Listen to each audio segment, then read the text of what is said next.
Aqui com a gente. Oi, Éboli, uma ótima tarde para você. Conta pra gente aí o que significa essa morte do Roberto Dinamite, pensando nessa trajetória dele, na importância dele para o futebol brasileiro, né?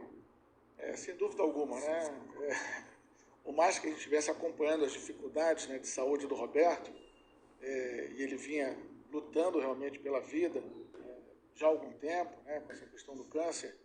Quando a gente dá essa notícia, eu encerrei o programa, o CBN Esportes, meio que surpreso, né? Surpreso porque a notícia chegou exatamente nos últimos 2 minutos do programa.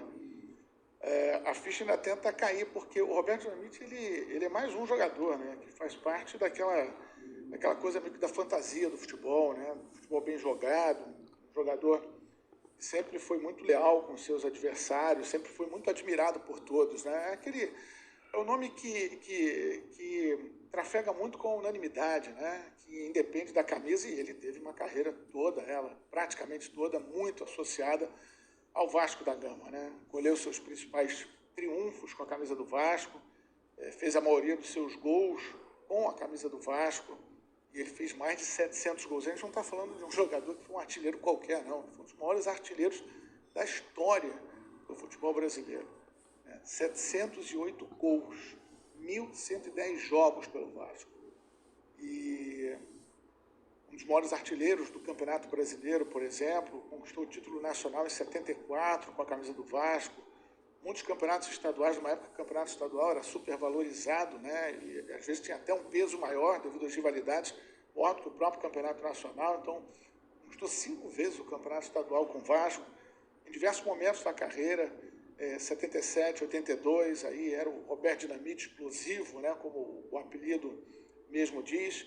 Em 87, já numa fase, 87, 88, 92, já numa fase, uma reta final de carreira em que ele se preocupou muito em passar experiência para os mais novos, né? Ele lançou uma geração que tinha simplesmente como carro-chefe um tal de Romário, né? E ele ali, já numa reta final de carreira, jogando ao lado do Romário, mais atrás, né? O Roberto Dinamite, ele estourou como centroavante, depois foi recuando devido à sua capacidade técnica, passou a ser um armador, um belíssimo cobrador de faltas, né? Exímio cobrador de faltas, e teve passagens importantes também com a camisa da seleção brasileira. Não chegou a ter uma trajetória marcante em Copa do Mundo, mas fez, por exemplo, com a camisa da seleção, uma dobradinha fantástica com o Zico, né? O Zico, que é da mesma geração que o Roberto. Quando o Flamengo e Vasco se enfrentaram, era o Vasco de Roberto e o Flamengo de Zico. E imagino que o Zico, nesse momento, esteja muito sentido, porque os dois, fora das 4 linhas, estabeleceram uma grande amizade. Né? Porque assim era, numa época em que as rivalidades não representavam ódio, as rivalidades não representavam querer o mal do seu adversário. Havia muito respeito, o Roberto era muito respeitado por todos e acabou hoje sendo derrotado por essa praga, né? Essa doença que é o câncer, mas deixa um legado muito importante. Roberto, quando deixou de jogar, depois acabou se aventurando na área política, né? Na política pública, depois passou a fazer parte da política do clube, o maior ídolo foi presidente do clube, não teve, de fato, como presidente, uma gestão de grande destaque, ela foi uma gestão muito difícil, viu o Vasco, como presidente, cair para a segunda divisão, e naquele momento sofreu até muitas críticas, mas a imagem do Roberto, ela tem que ser eternamente lembrada como o Roberto Dinamite, jogador de futebol, que foi um grande exemplo como jogador, um grande exemplo como atleta, como esportista e um dos maiores artilheiros da história do nosso futebol, mas na maioria das vezes sempre, né, levando ao delírio a torcida do Vasco da Gama. O Roberto, que recebeu uma homenagem em vida muito importante, né, nesses últimos meses, já convivendo com a doença, tentando driblar essa doença, que é quase que impossível de ser driblada,